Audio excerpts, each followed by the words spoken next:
오늘 우리에게 주시는 하나님의 말씀 봅니다. 하나님의 말씀 마가복음 15장 21절에서 32절, 신약성경 83쪽 4쪽에 있습니다.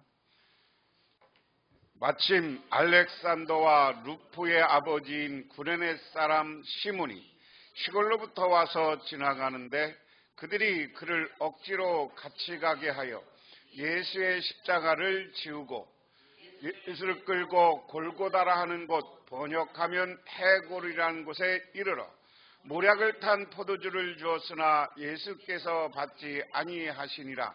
십자가를 못 받고 그것을 나눌세 누가 어느 것을 가질까 하여 제비를 뽑더라. 때가 제3시가 되어 십자가에 못 박으느니라. 그 위에 있는 제페에 유대인의 왕이라 썼고 강도 둘을 예수와 함께 십자가에 못 박으니 하나는 그의 우편에 하나는 그의 좌편에 있더라.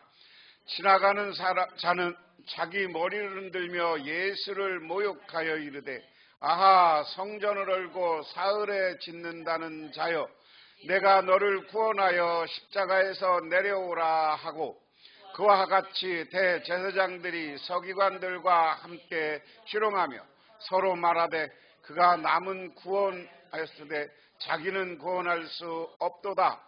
이스라엘의 왕 그리스도가 지금 십자가에 내려와 우리가 보고 믿게 할지어다 하며 함께 십자가에 못 박힌 자들도 예수를 욕하더라. 아멘. 우리가 바이러스라는 것을 경험해봤어요. 이 조류독감, 사스, 얼마 전에는 그죠, 뭐죠? 코로나.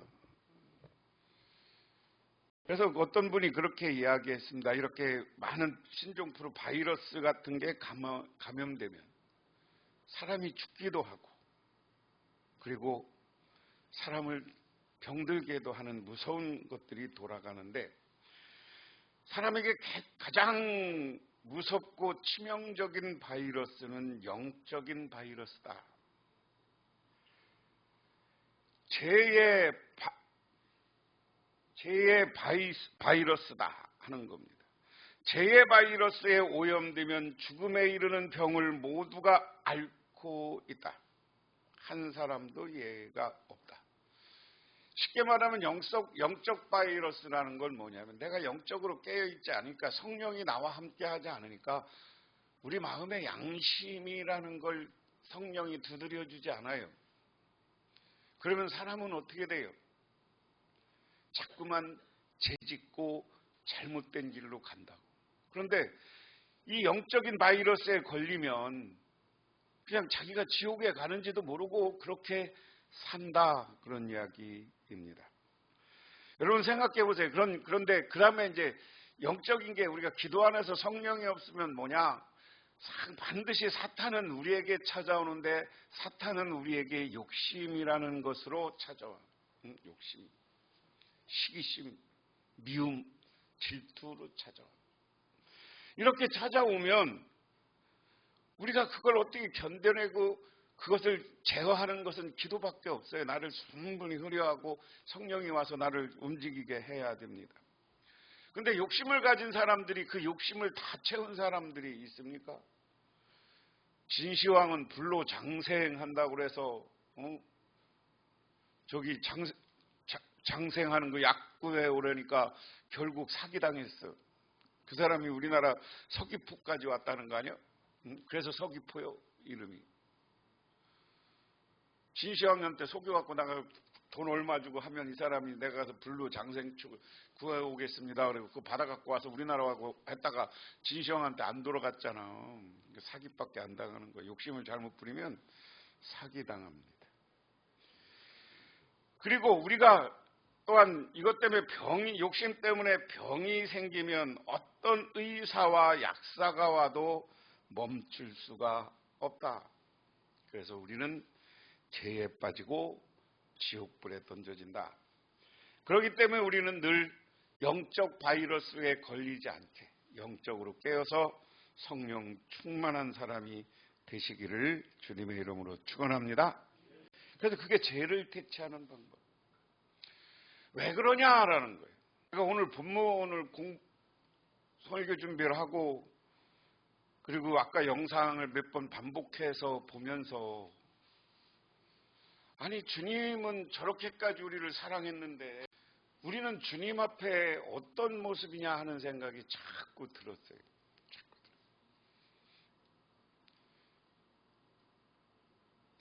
아니 주님은 우리를 그렇게 사랑했는데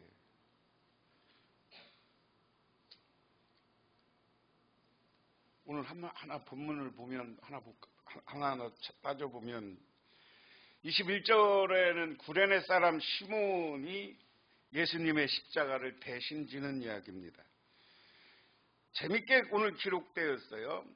새 번역은 이렇게 번역했습니다. 그런데 어떤 사람이 시골에서 오는 길에 그곳을 지나가고 있었다.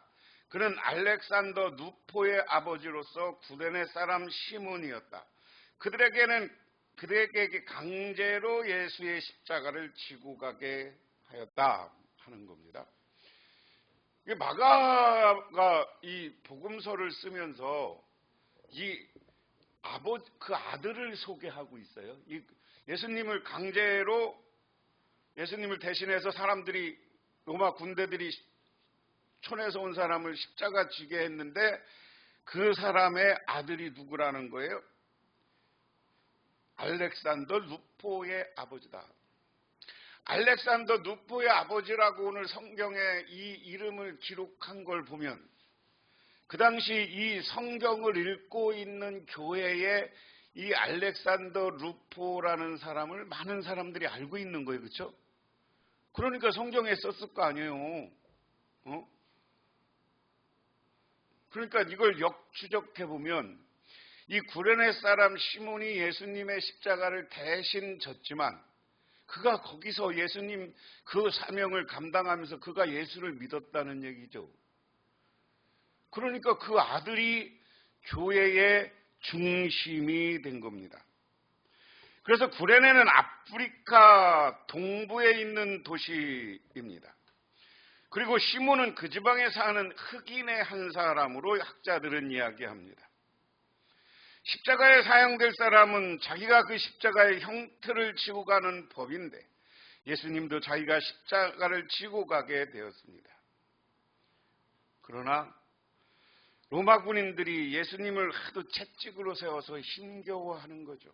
십자가를 지고 넘어졌다. 이로 그 시몬에게 이야기했다.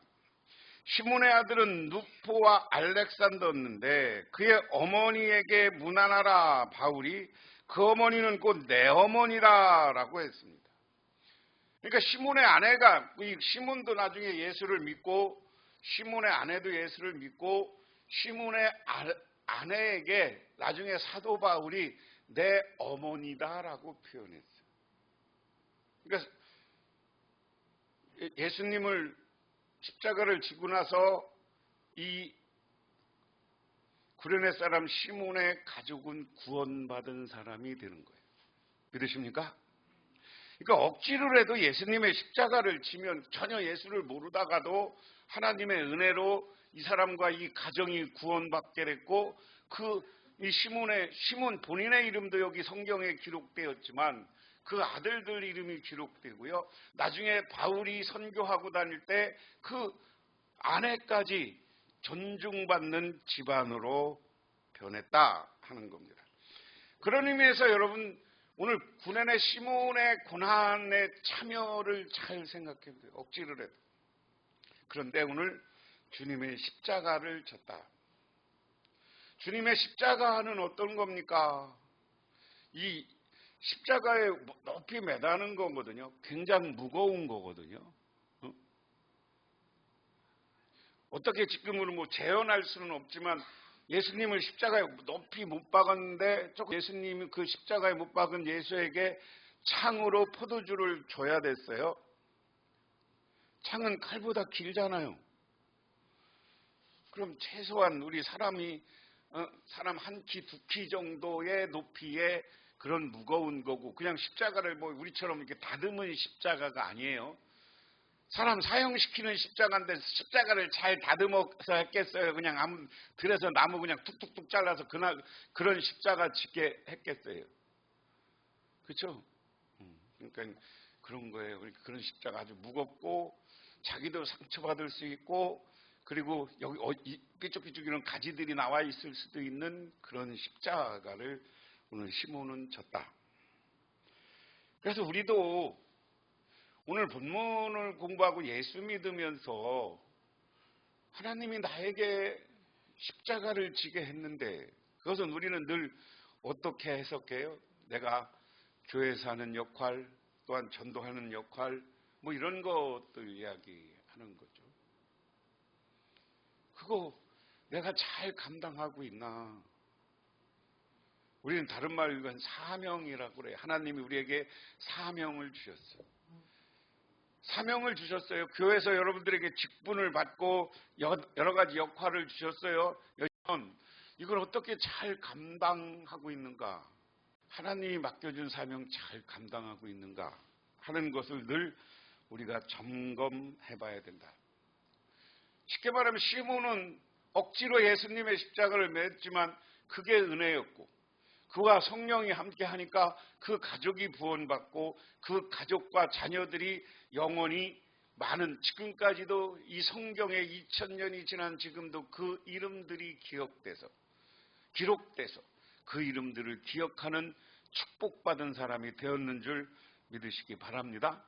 여러분들이 억지로 뭐 사명 주면 그 사명 감당하면 하나님이 여러분뿐만 아니라 여러분 자손들에게 복을 주시는 거예요.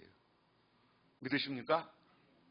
멕시코 어느 마을에 병든 홀어머니를 모시고 사는 착한 소녀가 있었습니다. 어느 날 한 명의를 찾아와 말했습니다. 이 병을 고치기에 좋은 약초가 있다. 그것을 구해오면 병을 쉽게 치료할 수 있다라고 이야기합니다. 소녀는 명의가 그려준 약초를 찾아 깊은 산속으로 들어갔습니다. 추위와 허기에 지친 소녀는 나무 밑에 쉬고 있었습니다. 그때 절벽을 바라보니 명의가 말한 하얀 꽃이 피어 있었습니다. 소녀는 서둘러 절벽으로 오다가 그만 추락하고 말았습니다. 하나님, 이제 엄마의 병을 고쳐야 돼요 하고 소녀는 소리치며 기도했습니다. 그때 천사가 나타나 피 묻은 약초를 건네주었습니다. 그 순간 소녀의 상처는 씻은 듯 나았습니다. 그리고 절벽 위의 하얀 꽃은 소녀의 피로 붉게 물들었습니다. 그것이 겨울에 있어서 빨갛게 물드는 포인세리아입니다. 이건 어때요? 우리 크리스마스 때 쭉 이렇게 해놓은 그 꽃에 대한 전설입니다. 아픈 어머니 위해서 최선을 다한 소녀, 그리고 어머니 병을 고쳐야 된다고 간절히 기도하니까 천사가 나타나고 하나님이 와서 그 소원을 들어주고 우리들에게 약속의 표시로 그 붉은 꽃을 우리는 갖게 되었다. 그러므로 우리는 하나님으로부터 은혜 받은 사람이면 은혜를 갚고 하나님이 주는 사명을 감당해야 된다. 그 다음에 예수님이 십자가에 못 박히는 장면을 쭉 이렇게 이야기합니다. 22절에 그들은 예수를 골고다 하는 곳으로 끌고 데리고 갔다. 골고다는 번역하면 해골 곳이다. 배역 성경은 해골 곳 모양이 산 모양이 해골 모양으로 되어 있다는 거죠. 근데 지금 예수님 저기 십자가에 못 박힌데 다 사람들이 관광객이 많아서 거기다 교회 직구해서 이 모양은 지금 안 나요. 그 다음에 그들은 모략을 탄 포도주를 예수께 드렸다. 그러나 예수님은 받지 않으셨다. 왜 모략을 탄 포도주를 드렸을까요? 모략은 마취제 역할을 하는 겁니다. 오늘날로 얘기하면 약간 마약 성분이 있는 거예요. 그래서 그걸 포도주에 타면 지금 예수님이 십자가에 못이 박히고 한 거잖아요. 그러니까 얼마나 아프고 고통스럽겠어요. 그러니까 그 고통을 바라보는 여기 군인들이 예수님에게 그 고통을 면하라고 그 약을 탄 걸 주는 겁니다.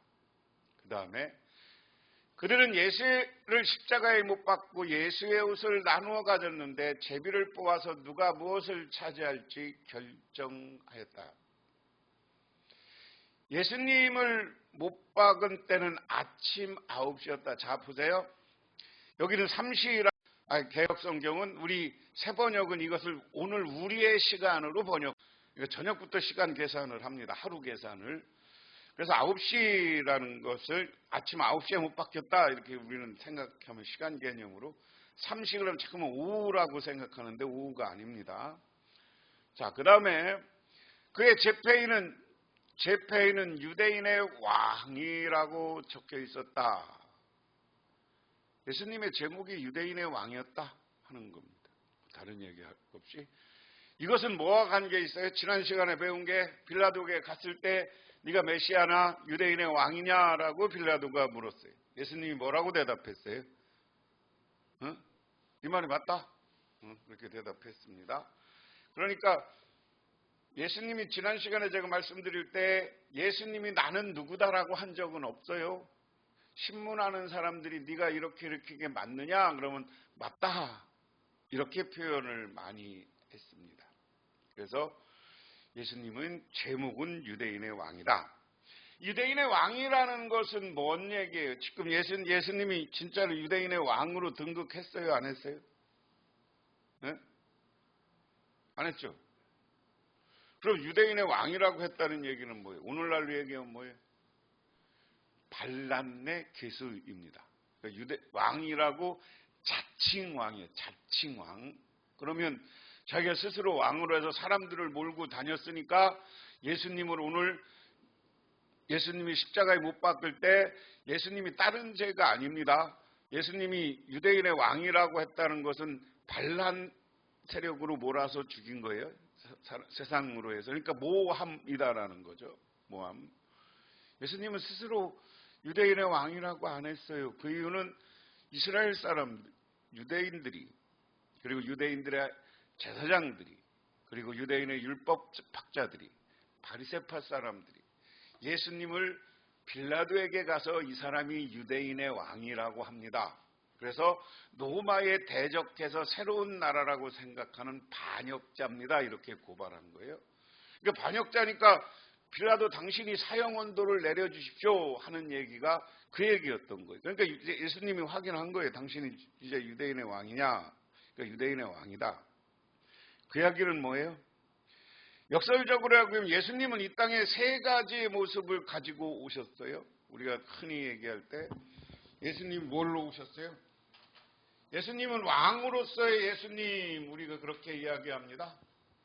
또 하나는 뭐예요? 제사장으로서의 예수님. 또 하나는 뭐예요? 예언자로서의 예수님. 이스라엘 나라를 구성하는 세 가지 요소입니다. 이스라엘은 왕이 있었고요. 이게 다윗 시대로 얘기하면 제사장들이 있었고요. 나중에 제사장들이 역할을 못하고 왕들이 하나님을 떠났을 때 하나님은 예언자를 보냈어요. 유대인의 왕으로 오신 예수님이 맞아. 근데 이것은 이 사람들이 얘기하면 반란을 일으키려는 왕이 아니라 새로운 사랑을 통한 왕으로의 등극을 이야기하는 겁니다. 막 얘들처럼 혁명하고 이런 게 아니라 예수님의 말은 끝까지 우리를 용서하고 십자가에 못 박히니 사랑을 통해서 사랑의 왕으로 우리에게 존중받는 것을 이야기하는 거다 하는 겁니다. 그리고 강도들을 예수님과 함께 십자가에 못 박으니 하나는 그의 우편에 하나는 좌편에 있었더라. 세 번역은 뭐 볼 거 없고요. 우리 28절은 없고, 그 다음에 지나가는 사람들이 머리를 흔들며 예수를 모욕하며 말하였다. 아하, 성전을 허물고 사흘 만에 짓겠다던 사람이구나. 자기나 구원하여 십자가에 내려오려무나. 그랬습니다. 머리를 막 흔들며 했다는 건 이스라엘 사람들이 예배드리고 할 때 머리 흔들고 막 하는 건 뭐야? 하나님 앞에 회개하고 제사 지내고 할 때 하는 행동이란 말이에요. 부르짖어 얘기할 때. 그러면 이스라엘 백성들이 예수님을 왕으로 인정 안 하면서 머리를 흔들면서 하나님 앞에 이 사람이 유대인의 왕이냐라고 이야기하고 비방했다. 아우성을 쳤다. 근데 잘 기억해 보세요. 이 대중들, 무리들이 예수님이 예루살렘에 입성할 때는 호산나 하면서 종려가지와 옷을 깔아서 예수님을 환영했던 사람입니다. 사람은 정말 은혜 받고 신앙이 성령 받지 않으면 이렇게 쉽게 배신할 수도 있어요. 쉽게 변할 수 있어요. 그게 사람이야. 사람 마음이 그렇게 변할 수도 있다는 거예요. 그렇게 어떤 조건이나 사람의 모습. 그런데 뭘 보면 사람의 조건을 자꾸만 보고 사람을 보면 그렇게 우리는 변할 수 있어요. 하나님, 예수님은 우리를 구원하기 위해서 이렇게 십자가에 매달려 돌아가셨는데, 그리고 우리를 모아서 한 교회를 섬기게 했는데, 그리고 예수님은 자기를 침뱉고 자기를 욕하는 사람들을 향해서 주님, 저들이 하는 일을 저들이 모르니 용서하십시오라고 기도를 했는데, 그럼 우리는 예수 믿는 사람이라며. 여러분, 예수 믿는 사람들이죠. 그렇죠? 예수님은 오늘 십자가에 돌아가시면서 보혈을 흘려주셨는데, 그 십자가상에서도 우리를 용서한다고 하셨는데, 우리는 왜 용서 못하고 사는가? 왜 서로 미워하고 사는가? 왜 서로 시기하고 사는가? 이 문제를 가만히 생각해 보니까 그런 거예요. 그러니까 그러면 그래도 우리 교인이고, 그래도 우리 할렐루야 교회 같은 성도고, 우리가 함께 교회를 이루어가는 사람이고, 그러면 그냥 내가 마음에서 먼저 용서하고 하나님 앞에 상대편을 위해서 먼저 기도해 줘 보세요. 오히려 미운 사람 있고 섭섭한 사람이 있으면 그 사람을 위해서 기도해 주면 여러분 마음이 편해질 줄 믿으시기 바랍니다. 그러면서 보면 오늘 이야기하는 게 그렇잖아요. 예수님이 그 십자가에 옛날에 환영할 때는 이거 불과 일주일 사이라고요.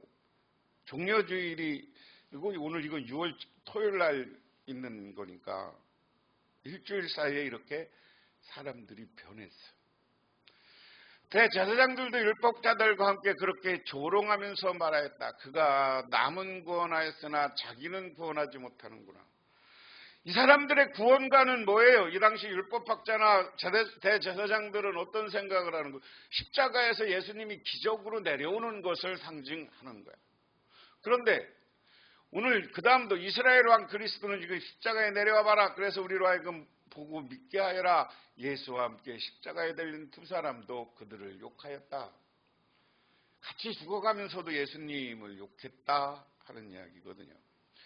오늘 내 마음에 안 들면, 내 생각대로 어떤 것을 판단하면 우리는 그 사람을 비난하고 그 사람을 욕하는 거예요. 오늘 예수님을 믿었던 사람들이, 예수님을 환영했던 사람들이 자기의 기대와 다르다고 예수님을 조롱하고 예수님을 십자가에 못 박고 예수님을 채찍으로 때렸던 사람들입니다. 그러므로 우리는 예수님이 십자가상에서도 우리를 사랑한 것 같이 예수님은 십자가의 죽음을 통해서 사랑을 표현하신 분이에요. 그래서 조금 강하면 예수님은 온 몸으로 우리를 사랑하셨어요. 여러분과 저를 하나님은 온 몸으로 사랑해 주셨는 줄 믿으시기 바랍니다. 그래서 그 하나님의 사랑을 믿고 예수를 바라보는 사람에게는 하나님이 놀라운 은혜와 축복이 있습니다. 미국 콜로라도 덴버시 남쪽 니스턴이라는 지역의 콜럼바인 고등학교에서 학생 25명과 용의자 2명이 총기 난사 속에서 피투성이가 돼서 죽는 사건이 있었습니다. 그런데 이 비극 가운데 살아남은 여학생이 놀라운 간증을 했습니다. 이 학교의 분량 썩은 단원들이었던 사람들이 트렌치코트와 마피 단원들의 총기를 가지고 들어와서 학생들을 총으로 난사한 겁니다. 그곳에는 17살 캐시 버넬이라는 소녀가 있습니다. 총을 들고 있던 학생 하나가 그에게 총구를 목에 겨누고서는 이렇게 말했습니다. 너는 하나님 믿냐? 만약 하나님을 안 믿는다고 했다면 살 수 있을지 모르는 그런 상황에서 그녀는 똑바로 그를 쳐다보고 대답했습니다. 나는 하나님을 믿어. 영어로는 Yes, I believe in God. 그러자 그는 총구를 향해서 캐시의 가슴에 겨누고 마구 총을 쏘았습니다. 그런데 안 죽고 살았어. 하나님을 믿는다고 고백하는 순간 그를 향해서 총을 쐈는데 하나님이 천사가 와서 총알을 딴 데로 튀게 한 거야. 그래서 그 다음부터 미국의 Yes, I believe in God라는 티셔츠를 입고 10대들이 나는 예수를 믿는다라는 고백을 하기 시작했습니다. 여러분, 우리는 예수를 믿는 사람입니다. 그렇기 때문에 하나님께 맡기고 하나님을 의지하고 십자가상에서 우리들을 축복하고 사랑하신 이 주님을 바라볼 때 주님은 위기에서 우리를 건져주고 그리고 많은 미움과 시기와 질투와 욕심 때문에 상처받은 우리를 치유해 주시는 줄 믿으시기 바랍니다. 기도하겠습니다.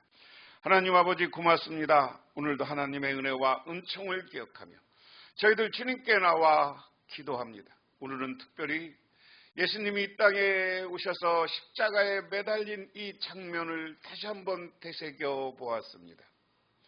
우리를 피 흘리며 우리의 죄를 용서하시고 사랑하신 주님만을 바라보며 살게 하옵소서.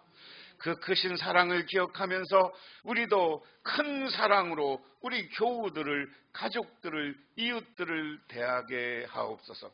예수님 이름 받들어 기도드리옵나이다. 아멘. 지금은 우리를 죄 가운데 구해주신 우리 주 예수 그리스도의 은혜와 온 우주를 창조하신 성부 하나님의 사랑하심과 우리 삶 가운데 찾아와서 우리를 끌어가시는 성령님의 인도하심이 오늘 주님께 나와 기도하고 간구하고 주님의 십자가를 기억하며 사랑하며 살기로 결단하고 들어가는 우리 할렐루야 교회 모든 성도님들과 그 가정 위에 영원토록 함께 하시기만을 간절히 축원하옵나이다.